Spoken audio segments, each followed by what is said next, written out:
देवाच्या नावाला आपण धन्यवाद देऊया, कारण ह्या वेळेमध्ये त्याने आपल्याला एका विशेष अभ्यासाकडे लक्ष पुरवण्यासाठी संधी दिलेली आहे. आज आपण जर पाहिलं तर ॲडव्हेंटिस्ट जगतामध्ये हा जो आठवडा आहे, हा जो सप्ताह आहे, खूप महत्त्वाचा आहे. आणि यात असं म्हटलेलं आहे की ॲडव्हेंटिस्ट वारसा सप्ताह. या सप्ताहामध्ये आज विशेष प्रकारच्या गोष्टी घडलेल्या आहेत. आणि आपण जर पाहिलं पवित्र शास्त्रामध्ये आपल्याला पाहायला मिळतंय जे सुवार्थीचं जे बीज आहे, ते सुवार्थीचं जे बीज ते आपण उत्पत्ती याचा 3रा अध्याय आणि 15व्या वचनामध्ये रोवलेलं आपल्याला पाहायला मिळतंय. आणि तिथून काय केलेलं आहे, जो मानव परमेश्वरापासून दूर गेलेला होता, त्या मानवाला पुन्हा एकदा देवाने काय केलेलं आहे, त्याच्या सानिध्यामध्ये, त्याच्या प्रीतीमध्ये तारणासाठी पुन्हा पाचारण केलेलं आपल्याला पाहायला मिळतंय. आज विशेष मला एका महत्वाच्या गोष्टीकडे तुमचं लक्ष पुरवायचं आहे. ती म्हणजे आज आपण जर पाहिलं तर ॲडव्हेंटिस्ट जगतामध्ये आपण पाहतोय की 22 ऑक्टोबर 1844 हा जो दिवस आहे, त्या दिवसाला महान निराशेचा दिवस असं म्हटलेलं आहे.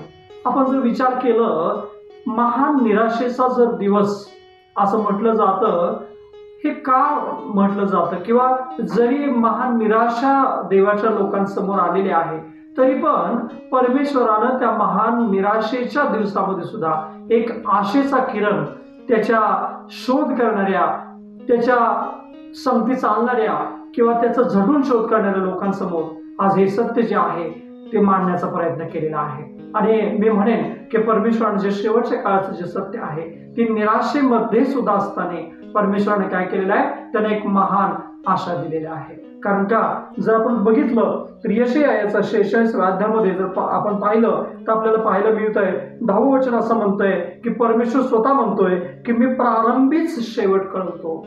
म्हणजे परमेश्वराला सुरुवातीलाच माहित आहे की ते शेवट काय आहे.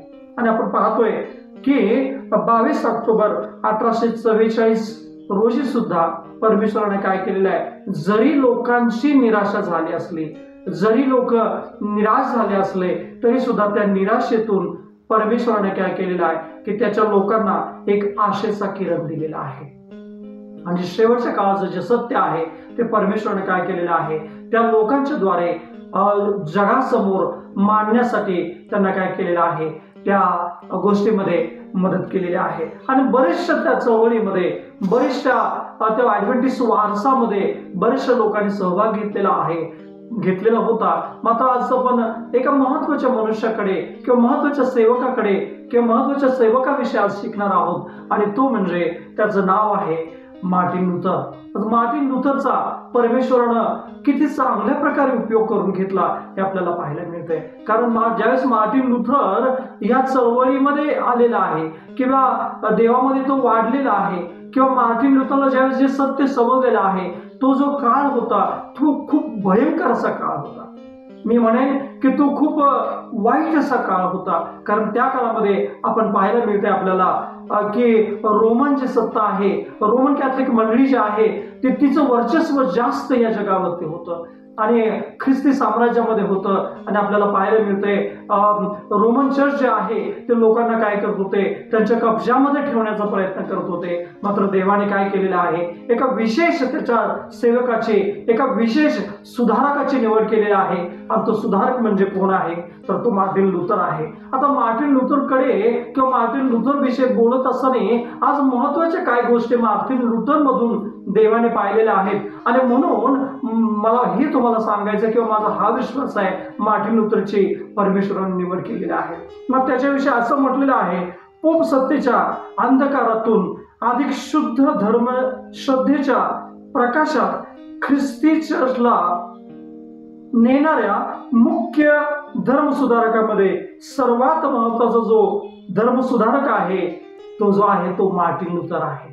प्रियानो, सर्वात महत्वाचा किंवा जो मुख्य आहे तो धर्मसुधारक, त्यामध्ये पहिल्या यादीमध्ये किंवा पहिल्या नंबरमध्ये ज्याचं नाव येतं त्याचं जे नाव आहे तो म्हणजे धर्मसुधारक मार्टिन लुथर. आज आपण जर पाहिलं मार्टिन लुथर विषयी तर धर्माच्या बाबतीमध्ये असं म्हणलेलं तो उत्साही होता. देवाच्या सेवेस त्याने स्वतः पूर्णपणे वाहून घेतलं होतं. पुढे म्हणलेलं आहे की देवाचं भय धरण्याखेरीज त्याला दुसऱ्या कशाचंही भय नव्हतं. असं म्हटलेलं आहे की देवाचं भय धरण्याखेरीज त्याला कोणत्याही दुसऱ्या गोष्टीचं भय नव्हतं. आणि त्याच्याविषयी असं म्हटलेलं आहे की पवित्र शास्त्रालाच तो धर्मश्रद्धेचा एकमेव पाया मानत होता. मार्टिन लुथर जो आहे तो पवित्र शास्त्रालाच तो काय म्हणताय की धर्मश्रद्धा जी आहे त्याचा एकमेव पाया असा तो मानत होता. आणि असं म्हटलेलं आहे त्याच्याविषयी त्याच्या काळातील तोच अगदी योग्य माणूस होता. त्याच्या काळामध्ये तोच अगदी योग्य माणूस होता. आणि चर्चच्या सुधारणेकरता त्याच्याविषयी असं म्हटलेलं आहे की चर्चा सुधारण्याकरता आणि जगाला सत्याचा प्रकाश देण्याकरता त्याच्याकडून देवाने एक महान कार्य घडवून आणलेलं आहे. देवाने मार्टिन लुथरकडून एक महत्वाचं कार्य घडवून आणलेलं आहे. अजून जर पाहिलं मार्टिन लुथरचं जर घरची परिस्थिती किंवा जर त्याचा जर पार्श्वभूमी पाहिली, मार्टिन लुथरचं जर बॅकग्राऊंड पाहिलं आपल्या शब्दामध्ये तर असं म्हटलेलं आहे की मार्टिन लुथर जो आहे तो गरिबीतून वर आलेला होता. मार्टिन लुथर जो आहे तो गरिबीतून वर आलेला होता. आणि त्याचा जो बाल्यकाळ किंवा त्याचं जे लहानपण आहे ते जर्मनमध्ये एका कष्टकरी झोपडीमध्ये झालेलं होता. जर्मनमध्ये एक झोपडी होती. त्या झोपडीमध्ये कष्ट करणारं एक कुटुंब होतं. त्या कुटुंबामध्ये त्याचा जन्म झालेला होता. त्याच्याविषयी पाहिलं गेलं मार्टिन लुथर यांच्याविषयी तर त्याचे जे वडील आहेत ते खाणकाम करीत होते. त्या वडिलांची खूप इच्छा होती की त्याच्या मुलाने मोठं व्हावं आणि वेगळं काहीतरी बनावं. त्याच्या वडिलांची इच्छा होती की त्याला मोठं करून काय करायचं की वकील बनवायचं. त्याला मोठं करून त्यांची इच्छा होती की त्यांना वकील बनवायचं होतं मार्टिन लुथरला.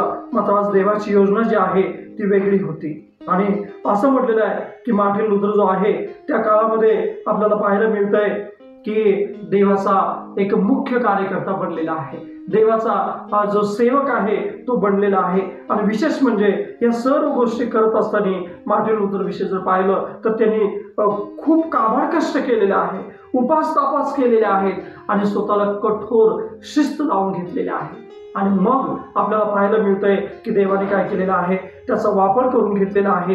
आणि देवाने त्याचा वापर करून त्याचं जे महान कार्य आहे ते महान कार्य त्याच्याद्वारे करून घेतलेलं आहे.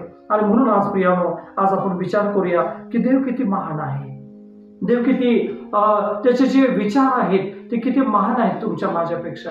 देव जो आहे तो प्रारंभीच जो आहे तो काय करतोय शेवट कळवतोय.